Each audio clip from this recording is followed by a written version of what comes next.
Colgate Dental Cream to clean your breath while you clean your teeth and help stop tooth decay. And Palmolive Shave Creams for a smoother, more comfortable way to shave bring you Our Miss Brooks, transcribed and starring Eve Arden.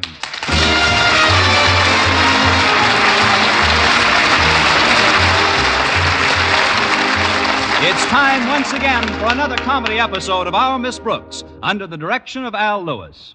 Well, many people enjoy the brisk, snappy weather of the winter season. But our Miss Brooks, who teaches English at Madison High School, is definitely anti-cold. In fact, at the last count, she was sleeping beneath 11 woolen blankets. I kept warm enough that way, but it posed quite a problem for my landlady. Yesterday, when she came in to wake me up, she couldn't find me. We solved that, though. Now when I go to bed, I slip a bookmark under the bottom blanket.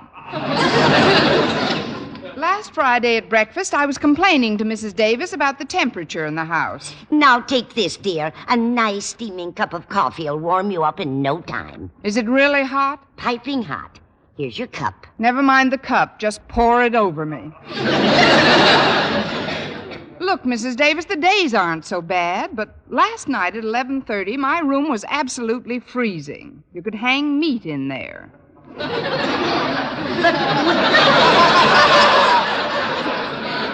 Connie, wouldn't that mess up the wallpaper?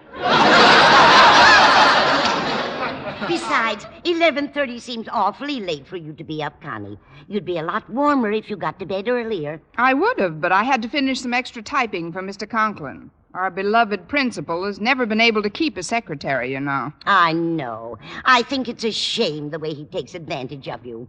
This isn't school business he gives you, is it? No, mostly personal correspondence, reports and things. And what does Mr. Conklin give you for this work? An occasional curt nod. Well, if I were you, I'd refuse to do any more for him. In fact, when you bring him this batch today, you ought to put your foot down. I tried putting my foot down before, Mrs. Davis, but it just didn't work. Why? What did Mr. Conklin do? He stepped on it.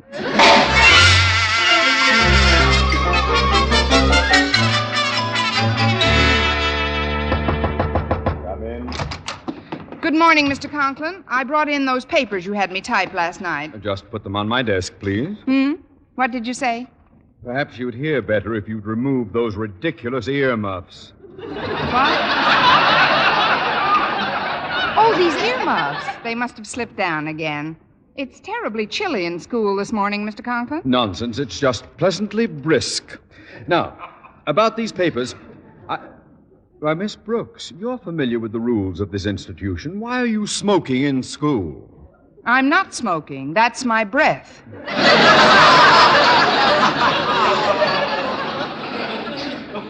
Your breath? Yes, condensing in the pleasantly brisk air. Mr. Conklin, are you sure there's enough coal in the furnace this morning? Well, of course. The janitor has been authorized to burn 37 lumps before noon. But, sir, this is going to be an exceptionally cold day, and 37 lumps of coal just won't get the job done. Perhaps you're right. I'll contact the furnace room. Hand me the phone, please. Here you are, sir. Sure. Osgood Conklin to maintenance. Osgood Conklin to maintenance. Fire lumps 38 and 39.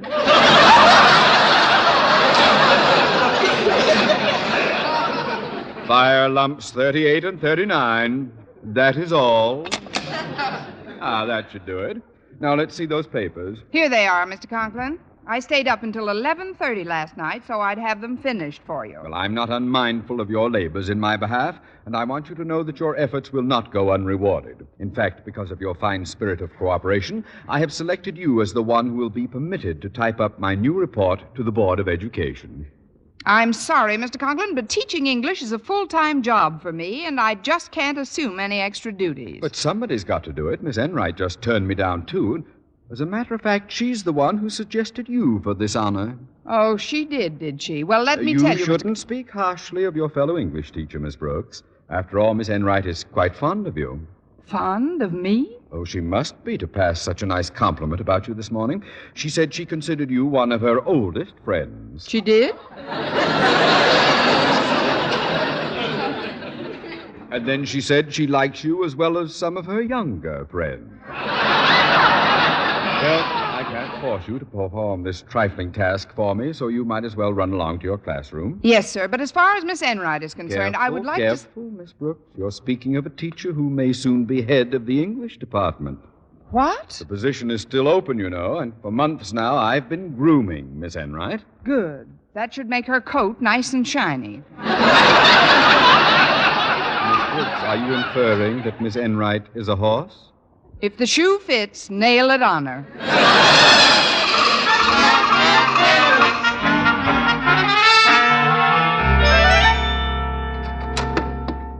Pardon me, Mr. Boynton, but I've got a free period right now, and as I recall, so have you. Oh, that's right, Miss Brooks.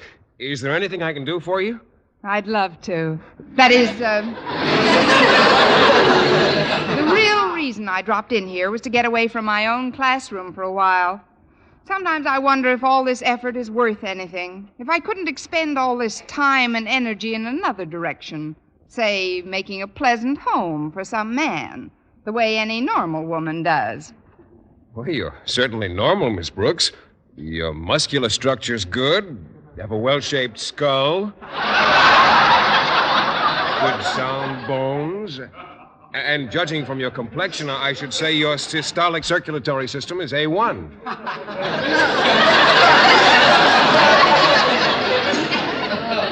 You romantic fool, you. I wish I felt as well as your description, though.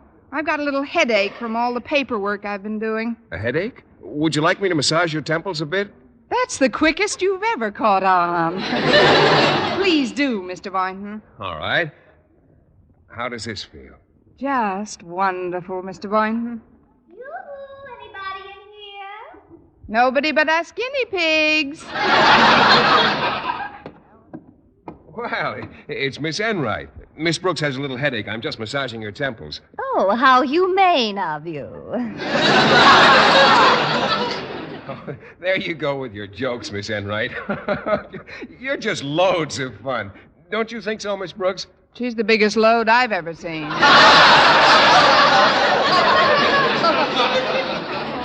Well, Miss Brooks, I didn't expect to find you here. I just dropped in because I'm worn out from my morning classes. Sometimes I just don't know where I get the fuel to keep running. If you didn't race your engine so much, your tank wouldn't get so low.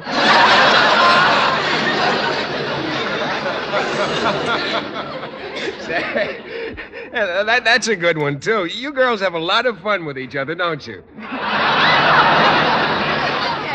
Yes, we do enjoy our little fencing matches. When we're not too tuckered out from our work, that is. Oh, that English class of mine. Well, I must say, I don't know what's come over you women of today. You just don't seem to have the vitality and drive of our forebears. Now, take my Aunt Mattie, for example. She taught English, but she also taught mathematics, history, science, and Latin. 5 subjects? Certainly. And then she'd go home and keep house for her husband and 9 children. 9 children? What did she teach, night school? You can jest if you want to. But if I found a woman like my Aunt Mattie, a woman who held the secret to diversified interests, I'd marry her tomorrow. If you'll excuse me now, I've got 1,000,000 papers to correct. And I'd better be running along, too. I've got to empty several waste baskets. But ladies, Goodbye, Mr. Boynton. See you later, nephew.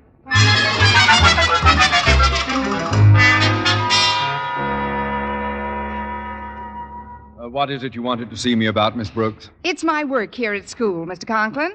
I was wondering if you could give me another subject or two to teach. Miss Brooks, have you been sniffing too much eraser dust? No, sir. It's just that I'd like to diversify my interests. Another class would be a labor of love. Pardon me, Mr. Conklin. Hello, Miss Enright. Oh, Miss Brooks. What happened to those millions of papers you had to mark? I threw them in those wastebaskets you had to empty. I'm rather busy this morning, Miss Enright. What's on your mind? Well, Mr. Conklin, I've been thinking about my schedule here, and I've come to the conclusion that I could take on another subject. You too? But not 2 hours ago, you both complained about how rigorous your duties were. That was B-A-M, Mr. Conklin, before Aunt Mattie. You might consider it strange, sir, but On the contrary, and it's an extremely fortuitous coincidence. I was planning to institute a course in business administration at Madison. My big problem, however, has been instructors. There are none available in this area. There are now. There is now. I'll take a shot at it. Yes, sir. You bet. Sure thing. Not so fast, darling. Mr. Conklin, if you're interested in a business administration course, I'd like to point out that I've got a terrific background. That you don't have to point out.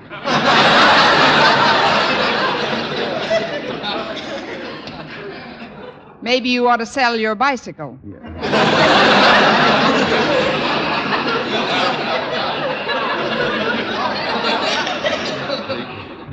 Please, Miss Brooks, please. Tell me about your experience, Miss Enright. Well, before I came to Madison High as an English teacher, I assisted Papa in his business. Papa was the head of a big collection agency at the time. I assisted my papa, too, Miss Enright. What did he do? He spent most of his time hiding from your papa. Please, Mr. Conklin, I'll admit I'm not overly familiar with the principles of business administration, but I'll study it thoroughly in the next few days. Miss Brooks, business administration is a 3-year course. How do you propose to learn it in a few short days? I'll only take a half hour for lunch. I'm afraid you have none of the qualifications for this position, Miss Brooks. Once again, it looks like Miss Enright has the inside track. Well, all I can say is don't bet too much on her nose. It might still be a photo finish.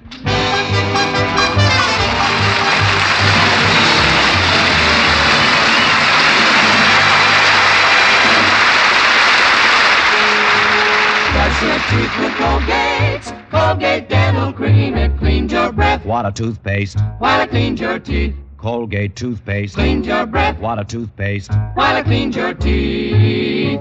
Colgate Dental Cream cleans your breath while it cleans your teeth. And the Colgate way stops tooth decay best. Yes, the Colgate way is the most thoroughly proved and accepted home method of oral hygiene known today. Over 2 years' research showed brushing teeth right after eating with Colgate Dental Cream helps stop more decay for more people than ever before reported in dentifrice history. The Colgate way stopped tooth decay best. No other dentifrice, ammoniated or not, offers such conclusive proof. And you should know that Colgate's, while not mentioned by name, was the only toothpaste used in the research on tooth decay recently reported in Reader's Digest. So always follow the Colgate way to clean your breath while you clean your teeth and stop tooth decay best. Brush your teeth with Colgate. Colgate Dental Cream. It cleans your breath. What a toothpaste. While it cleans your teeth. And the Colgate way stops tooth decay best.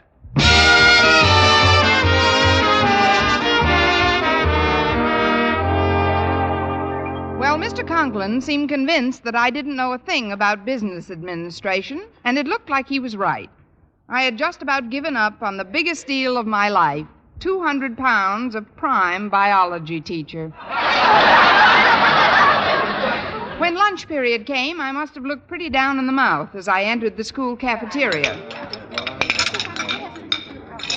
Get it up, Miss Brooks. Your chin is sweeping the floor. Oh, hello, Walter. I do feel a bit grim today. Well, suppose you sit down over here and tell our favorite pupil all about it. That is, unless you're waiting for Mr. Boynton. No, he had to go down to the biology supply house. They're having a sale on used guinea pigs or something. Oh, it shouldn't make you this depressed. Gosh, you look like you're just about to bawl. What's the cause of it? Well, I spent about 10 minutes in Mr. Conklin's office this morning. Say no more. Here's my hanky. Mr. Conklin's the best cure I know for anybody who's got a slight case of cheerfulness. Not so loud, Walter. His daughter's about to join us. Hello, Miss Brooks. Walter. Hello, Harriet. We were just chatting about your daddy. Yeah, why isn't he in the cafeteria today? I brought a sandwich to his office. He's calling the various oil companies to see if he can't beat the price raise. It seems fuel oil for our furnace at home has gone up 3 cents a gallon. Daddy has a big problem with oil every winter. We have a big problem with Daddy every winter. You probably don't know anything about this, Harriet, but I've been hoping your father would appoint me as instructor in business administration. He did mention something about the course, Miss Brooks, but he hasn't said who's going to teach it, so you might as well keep hoping. I'm going to get myself some dessert. Can I bring you something, Miss Brooks? No, thanks, dear. I'm pretty full. I've been biting my lips all morning. Buck up, Miss Brooks. Things could always be worse. See you later, Walter. Okay, Pigeon.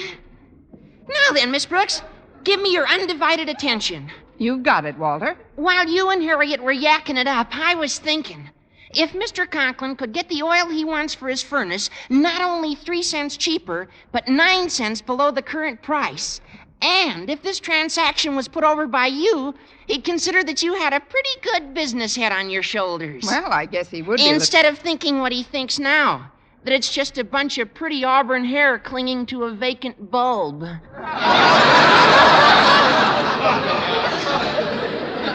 Now, just a minute, Walter.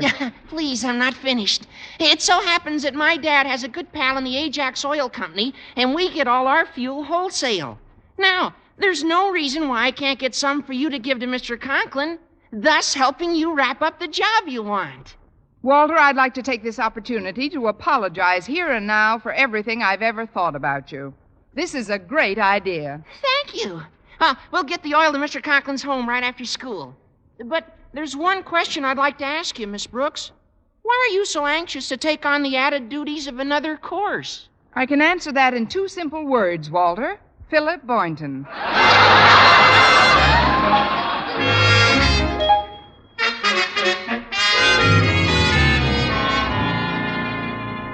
I'm glad you got home from school early today, Daddy.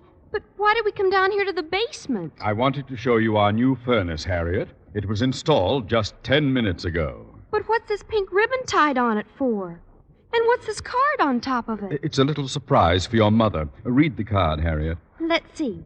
It says, "To my loving wife, Martha. Happy Lincoln's birthday, darling, from your Osgood." You bought Mother a furnace for Lincoln's birthday? Nothing's too good for your mother, Harriet. Besides, it's my way of making up for Christmas. I got the feeling that your mother was not too delighted with the gift she received from me at that time. I can't understand it. It was a lovely case of club soda. But, Daddy, Mother was expecting a fur coat this winter. Then she should be doubly pleased. A furnace is even warmer than a fur coat. Especially this brand new forced air furnace. It uses gas and a blower system. And all it requires is for me to flip open a vent and presto, any room I'm in is full of hot air. No comment, Daddy.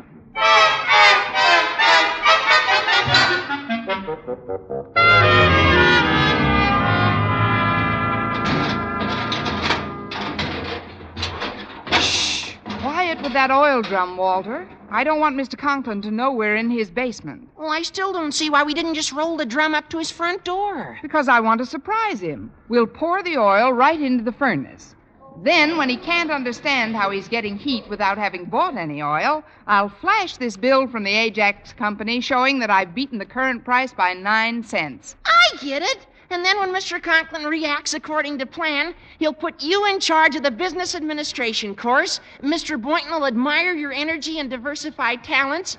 And before you know it, you'll be married and have 9 children like his Aunt Mattie. Walter, have you been drinking this oil?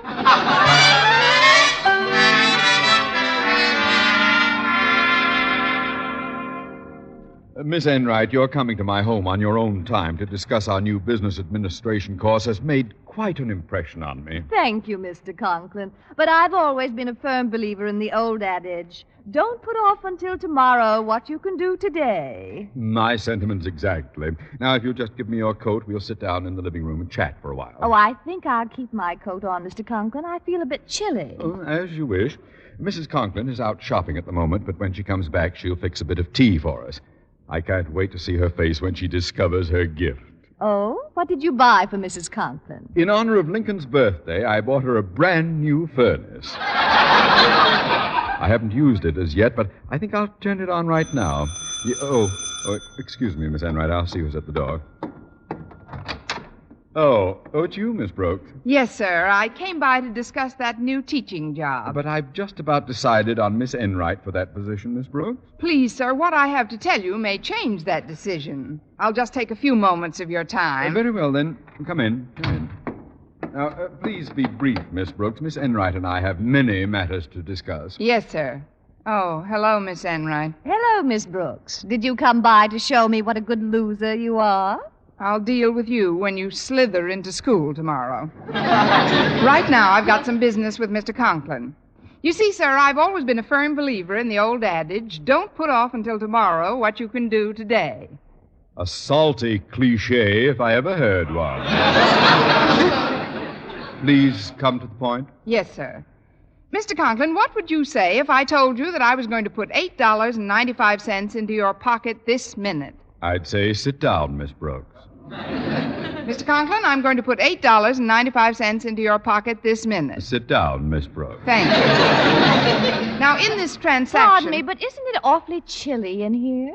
For once, we're on the same side. It might be a very jolly thought to turn on your furnace, Mr. Conklin, and burn some nice, cheap oil. I don't have any oil in my furnace. However, if you ladies are cold, I should be happy to... Excuse me, Daddy, but I've got to talk to Miss Brooks privately right away. Will you kindly step out into the hall with me, Miss Brooks? Harriet, you know my house rules about disturbing adult conversations? It's terribly personal, Daddy, and it'll just take a second. Sounds important, Harriet. I'll be right back, Mr. Conklin. Meanwhile, I'm sure Miss Enright can regale you with some brilliant yakety-yak. It's happened, Miss Brooks. Daddy's done the worst possible thing that could happen. He signed on for another year at Madison High?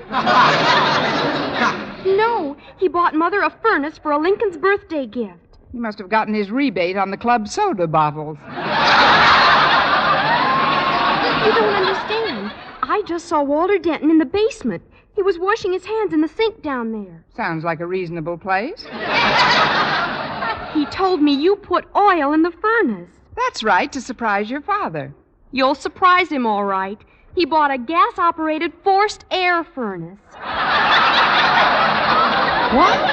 Oh, this is terrible. We've got to work fast, Harriet. You run down to the basement and tell Walter to get some tubing and siphon that oil out of the furnace at once. Okay, Miss Brooks.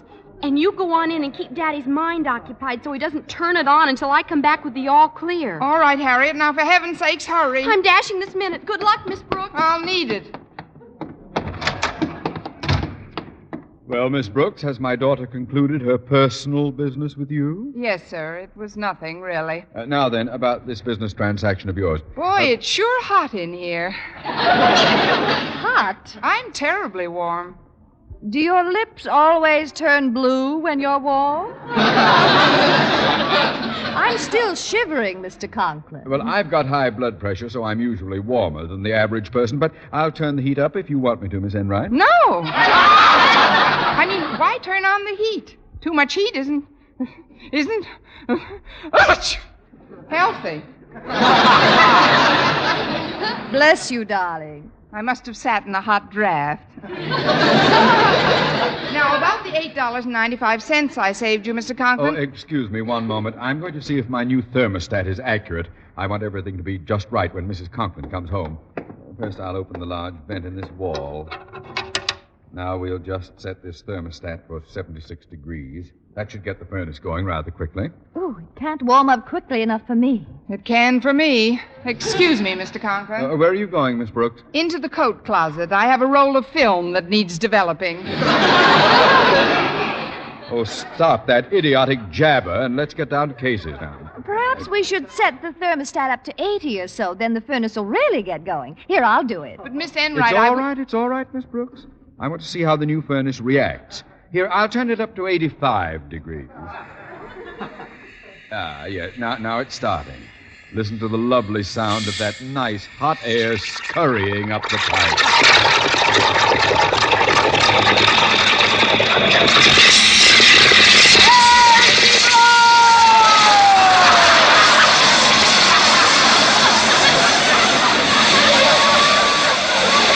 It's oil!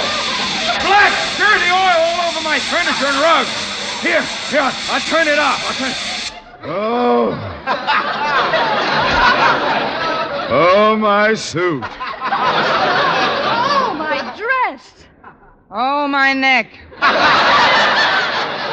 What happened to my brand new furnace? This entire room is full of oil. What'll we do? Well, we could toss a giant salad. But I guess the only practical suggestion is to clean it up. Something must have gone wrong when I... Holy cow! What are you people doing in here? Rehearsing for a minstrel show? You guessed it, Walter. And I don't know about anybody else, but if the interlocutor will excuse me, I, for one, am going to pick up my tambourine and beat it. Eve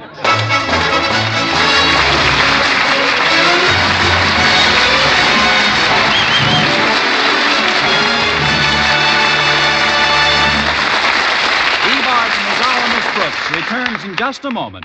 But first, men, does your face do a slow burn every time you shave? Then it's time you heard the good news about smoother, more comfortable shaves the Palmolive shaving cream way. That's right, smoother, more comfortable shaves. and men, only Palmolive, no other shaving cream, offers you real proof, not just promises, of smoother, more comfortable shaves. For the new Palmolive shaving cream way gets beards really soft, and it provides a protective film that actually floats your razor's cutting edge. Yes, even in cold or hard water, you get a clean, close shave every time. Super smooth, super comfortable. Over 2,500 men tested Palmolive shaving creams thoroughly. They followed the simple directions on the tube, and no matter how they shaved before, 3 out of 4 reported beards easier to cut, less razor pull, more comfortable, actually smoother shaves. Get Palmolive shaving cream, lather or brushless. See if you don't get that super smooth, super comfortable, free and easy shave you've always wanted. You owe it to your face to try Palmolive lather or brushless. Remember, only Palmolive, no other shaving cream, offers you proof of smoother, more comfortable shaves. And now, once again, here is our Miss Brooks.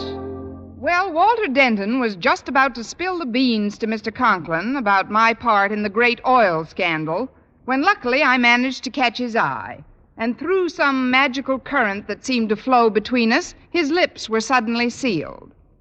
Then I took my knuckles out of his mouth and we cleaned up the After that, Walter took me home, and when we got to the door, he said, Gosh, Miss Brooks, do you think you may still get a crack at that business administration course? I don't know about the business administration, Walter, but if he finds out about today, it's a cinch we'll both get the business.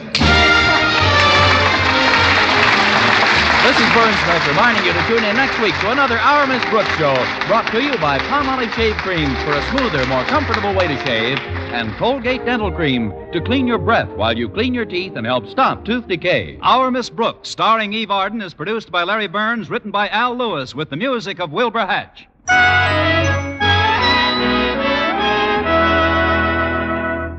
Ladies, now with new improved Vel VEL, you can save 90% of dishwashing work. Just soak dishes in Vel suds a while. Dishes and glassware will soak sparkling clean. No washing, no wiping, no scouring with Vel. Only the stickiest dishes need just the touch of a cloth. Rinse, and they'll gleam without wiping. Soak pots and pans in Vel suds, too. And most of them will get shiny clean without scouring. What's more, Vel is extra mild to hands. So get new Vel. Save 90% of dishwashing work. Be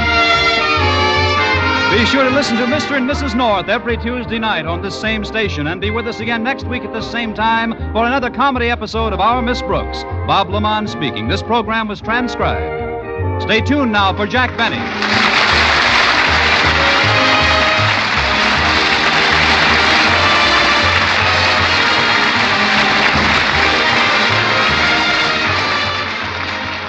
This is CBS, the Columbia Broadcasting System.